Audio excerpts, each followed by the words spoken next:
Welcome back to Find Your Alpha. In this edition, we're going to talk about why women in relationships should not have male friends, including gay men. So let's get right into it. What are the reasons why women in relationships should not have male friends? Number one, at the top, and this is my opinion, because I've never met one that's been any different. Heterosexual men cannot be just friends with women. There's always the motive of getting in a woman's pants. So don't buy this when you have a girlfriend or your wife or whatever, and she's quote unquote friends with some guy and claims, hey, it's nothing more than we're just casual friends. That's a bunch of BS. She may think that initially, although I doubt it. But guarantee in that guy's mind, he's looking at some point to try to get in her drawers. Guaranteed. Number two, homosexual men could be long-term closet, bisexual, or bi-curious. And we're going to go through a story today that's really going to illustrate this firsthand. So even homosexual men, which a lot of times, a lot of guys are okay with their girlfriends or wives having friends who are, homosexual men. This story is going to open your eyes and you're going to think otherwise. And then number three, women who insist on keeping these friendships active have ulterior motives. And those motives, in my opinion, means that they are looking to have an affair. Facts. Many alpha widows, now these are women who've had relationships in the past with alpha males and they've never really gotten over them. Many alpha widows try to keep active friendships with their exes. The reason they do that, again, is so that they can always have that ex potentially to fall back on should things not work out with you. Or if they need a little spice in their relationship because you're not delivering it, or they're just bored with you, they'll have those exes to lean on. So that is a no-go. Women will utilize these friendships, in quotation marks, to monkey branch from your relationship should things go south for you. Now we all know what monkey branching is, and as it pertains to women, a lot of women will keep men in their orbit or in their, let's say, Facebook friends or on their Instagram, and maybe they'll communicate with them every once in a while and they'll have a relationship going. That's what monkey branching is. See, they're starting this relationship while they're still in a relationship with you, but they're never going to let go of you until they got something solid on the other side. And this monkey branching oftentimes leads to, and most of the time, from what I gather, leads to an affair. So just beware, these friends are going to be there in the event that, hey, she gets bored with you, she needs to spice things up, or she's done with you. She'll monkey branch right over to them, forget about you, that you even existed. The third one, social media male friendships are just as dangerous. In my opinion today, they are even more dangerous because they can do them on the down low.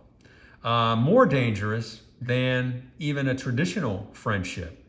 Because, women can be on Facebook, they can have all these friends, they could be direct messaging them through Facebook or Instagram or any of these other platforms, and you may not even know what's going on. Or they could set up a dating profile and they could be, messaging back and forth with some dude. And of course they set the profile up under a different name, under a different city or what have you, but they're still out there having this emotional online affair with some guys. Actions to take before committing to a woman in a relationship. Now, this is as it pertains to these male friends. When entering into an exclusive relationship with a woman, an alpha male must clearly lay down the law that any and all relationships with male friends must end immediately, including such relationships on social media, making it clear that any violations could result in the abrupt and permanent ending of your committed relationship. Now, that should also go for you as a male. If you're really serious about a woman, and let's say you have quote unquote girlfriends, which again, that's not possible. Heterosexual men cannot just have girls who are friends. I'm not talking about people in your office that you're working with in a business setting. You can be friendly with them. I'm talking about taking it to the next level and having one-on-one meetings with them outside the office, coffee, drinks, going to movies, things like that. That's a no-go, a no-go. So you must lay down the law before getting into a relationship, saying that all such friendships must end and end immediately. And if your girlfriend, brings up all these, roadblocks and say, oh no, I can't do that, this and that, my advice would be drop her like a rock and move on. All right, now it's time for a story. And the title of this story is you'll see, my fiance had a one-night stand with our gay male, and he puts here in quotations, friend. So let's get into it. This situation happened a month ago, and I'm still dealing with the fallout. My fiance Jan, age 27, and I, Joe, age 28, have known each other since junior high and have been in a committed relationship for the past 4 years. And on Valentine's Day 2022, so just 3 months ago, I proposed to her and she accepted. Since our engagement, we continued living separately, smart, but plan to begin cohabitating a few months before our wedding. We've had our share of arguments over the years, but have always successfully resolved our issues without damaging our relationship. The only major concern I've had with her is that she still likes to go out with her girlfriends. That's a big red flag right there. Big red flag. And she drinks. And when she does drink, she tends to drink too much. That's a huge red flag. That's a deal breaker as far as I'm concerned. And he goes on to say, though she had gotten better at this during the past year until the incident, which I will next describe. In addition to her girlfriends, my fiance has a gay male friend. Let's call him Scott. I also considered Scott, as you see, he put ED on there, so past tense, a friend of mine, as we've all known each other since high school. Though I'm not a good judge of a guy's looks, everyone thinks Scott is very handsome, and women describe him as a Ken doll. Scott is very muscular and dresses in the latest male fashion. You would never suspect he is gay until he speaks. When he does so, he has a very feminine voice, is very flamboyant, and has a constant, loud, and somewhat repulsive laugh. He loves hanging out with my fiancée and her friends and talking about the men they are in relationships with. He considers himself one of the girls. Scott had been in a relationship with an older guy named Paulo for the past 9 months, and they just had a very emotional breakup about 30 days ago. The first person he called after the breakup was my fiancé. He was very emotional and crying uncontrollably. Jan stayed on the phone for hours that night with her consoling him. Eventually, she said she wanted to go over to see him and asked if I would go with her. I told her I didn't want to as I had to get up early, but she could go if she wanted. About an hour later at 10:30 p.m., she left my apartment for Scott's house and said she would just go home from there and call me after she leaves his house to give me an update. I was fine with this arrangement, so we kissed and she departed. Several hours went by and it was now 1:30 a.m. and I hadn't heard from Jan. I thought she just forgot to call me, so I went to bed and knew she would call me in the morning. Then, now this is where things take a big turn here. Then about 3 a.m. I got a call from Scott, who was crying hysterically, highly inebriated and mumbling a bunch of words I could not decipher. I told him to slow down and speak clearly, and with this he said, "Joe, I had sex with Jan tonight, and I'm so sorry. It's not her fault. It's all my fault. It's my fault. Needless to say, I was stunned and shocked and thought I may have misunderstood.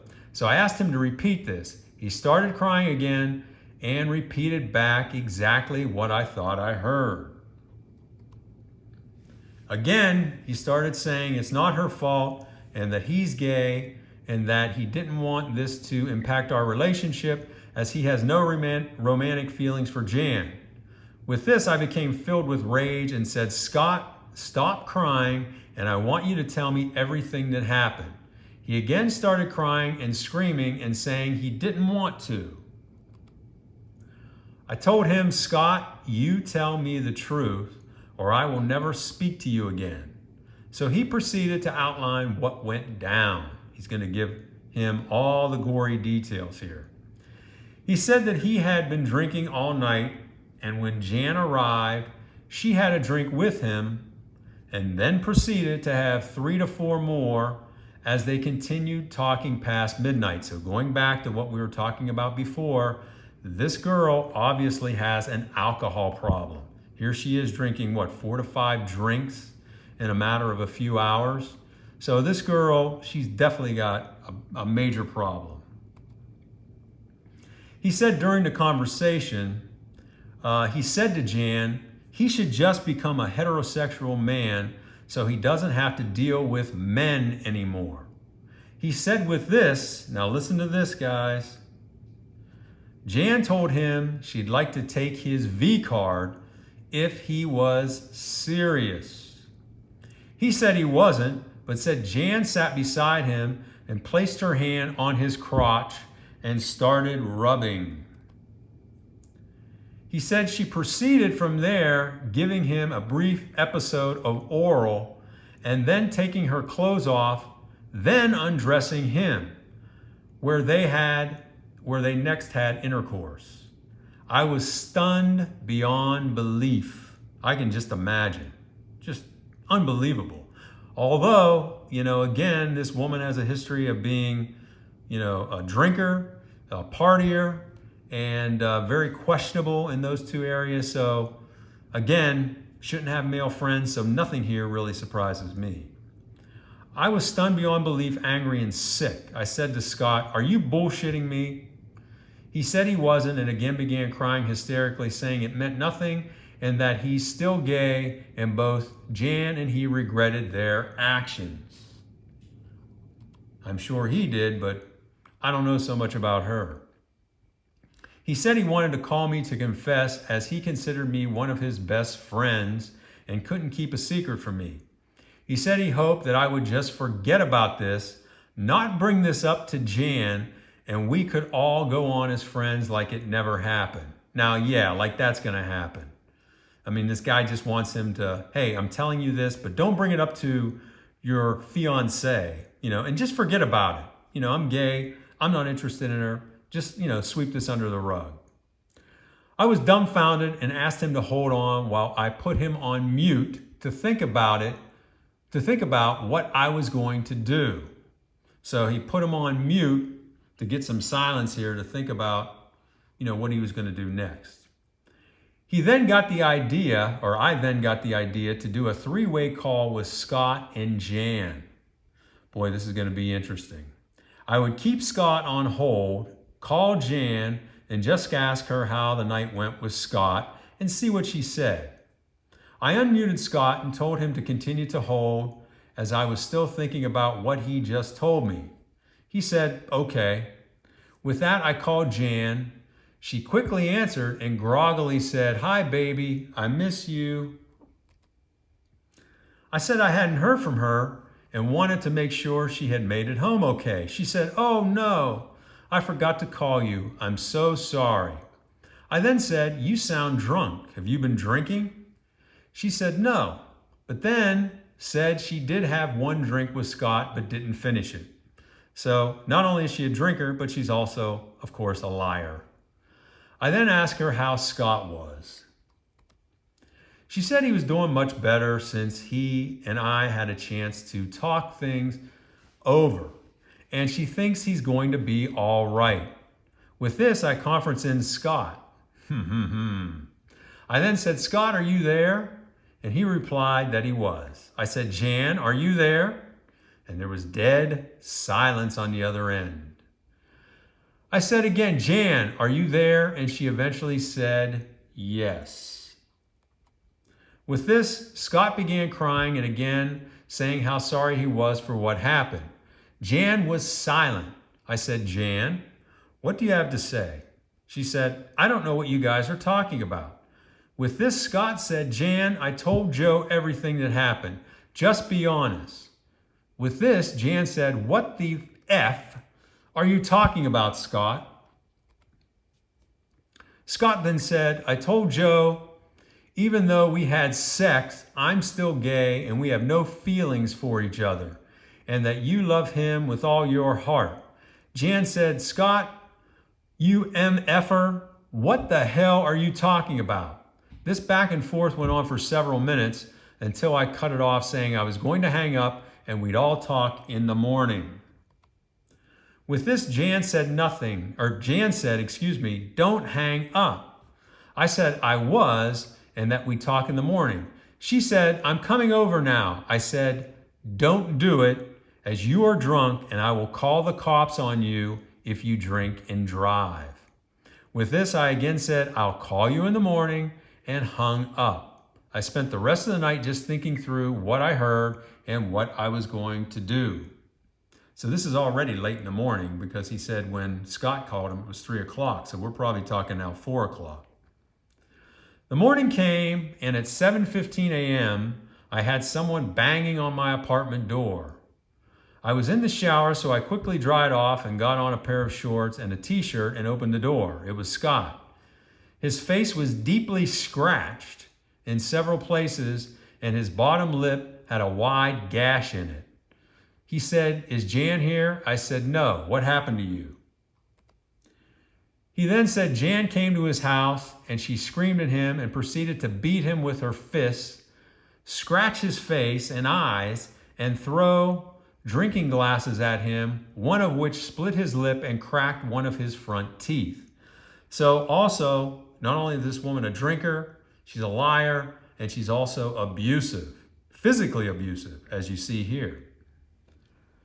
I then told Scott to sit down and had him repeat to me exactly what happened between he and Jan last night, which he did, saying word for word what he previously told me. So now that he's sobered up, his story hasn't changed. With this, there was a knock at the door. I looked out the peephole and saw it was Jan. I opened the door and said, Scott, get up. With that, I got my keys and said, let's go talk about this on one of the picnic benches in the grass in front of my apartment building. I wanted them out of my apartment in full view of our building, as I knew it would be difficult to get them to leave when I kicked them out.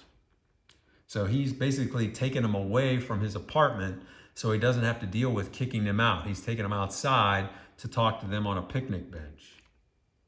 The three of us then walked in silence, not saying a word. When we arrived at the benches, I first pointed to Scott's face and said, Jan, did you do this? She said, yes, I did, because he's lying. I love you, Joe, and would never do this to you. I said, Jan, are you sure about that? Quickly thinking on my feet, I said, Scott has given me something proving otherwise, which he hadn't. So apparently this guy basically thought on his feet and said, hey, Scott's given me some concrete evidence here that prove otherwise. But he hadn't done that. He's just bullshitting her. And he goes on to say, are you sure you want to continue to lie knowing what I know? She started crying and said she got drunk and Scott took advantage of her. Scott spoke up and said that he didn't, and he started crying. So you got both of these emotional wrecks here, in your life that are, causing a lot of havoc. Both of them crying, uncontrollably here.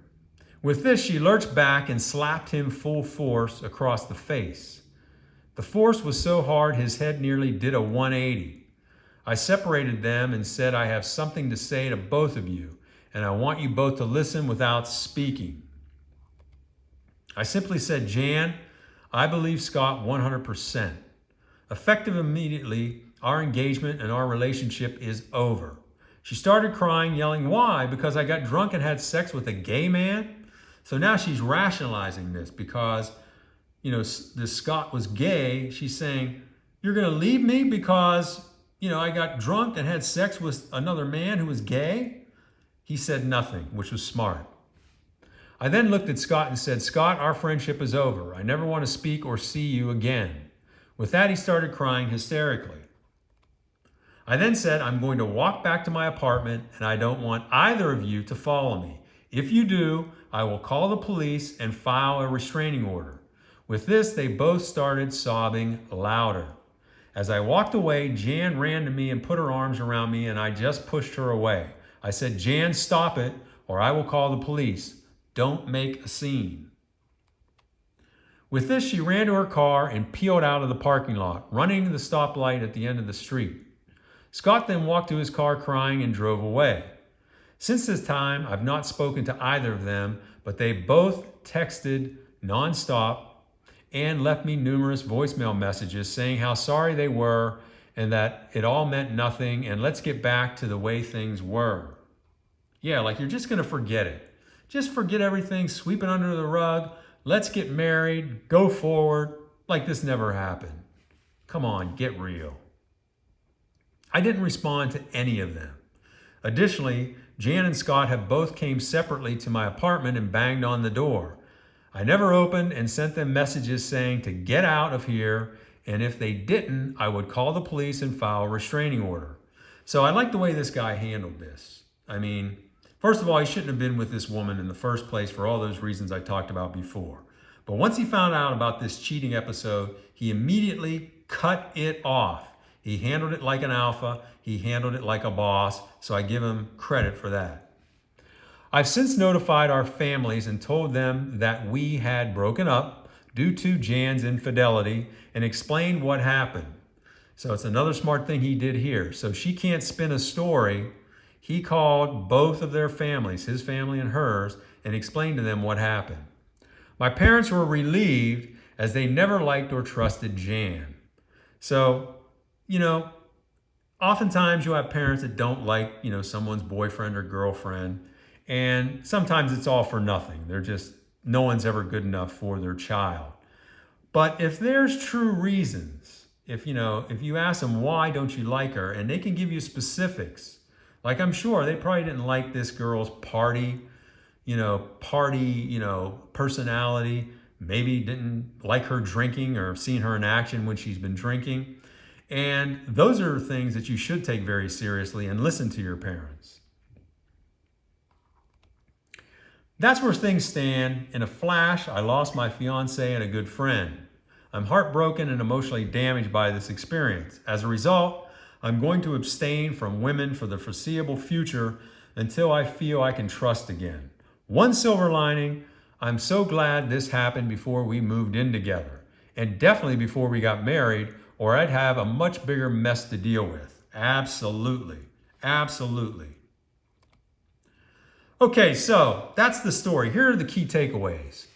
Going back to where I started, women in committed relationships should not be partying with her friends. Let's start right there. There should not be any more of these. There should not be, I should say, any more of these girls' nights out or party nights with the girlfriends. No. Those things always eventually lead to bad things. Bad things meaning extramarital or extra relationship affairs. People who have, the next point here, people who have alcohol or substance abuse issues are not relationship material.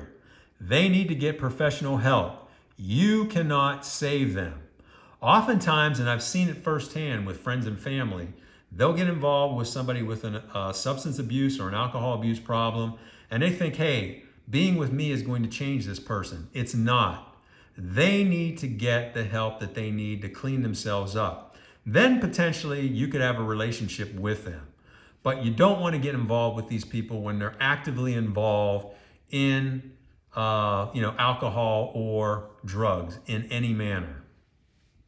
And then finally, before entering a committed relationship, your woman must end all private meetings and communications with her single male friends, including any gay friends. And I've got the word friends here in quotations because, again, males, specifically heterosexual males, cannot be just friends with heterosexual women.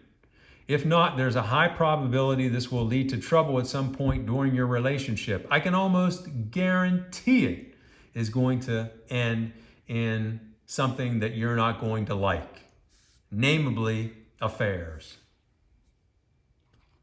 So that's the video for today. If you like this story, please share it and subscribe to the channel. We're trying to grow the Find Your Alpha community. And, let me know in the comments how you think this guy handled this situation. I think he did a pretty good job. I think the only mistake this guy made was, getting involved with this woman, knowing that she was still a party girl, knowing that she was a heavy drinker and she got sloshed when she drinks. I think that's where he messed up in a big, big way. And I can't fathom why this guy thought she was marriage material. There's no way someone like that could ever be marriage material. But I think once he found out about this cheating situation and the way he handled it from there, cutting off both her and Scott, the gay friend of theirs, I think was the appropriate thing to do. Just cut it off. Don't have any more conversations. There's nothing to talk about. The crime has been committed. You can't go back and undo the crime, okay? It's been done. So end it and move forward. So thank you for joining me on this video, and I hope you are enjoying these videos here on the Find Your Alpha channel, and I'll talk to you on the next one.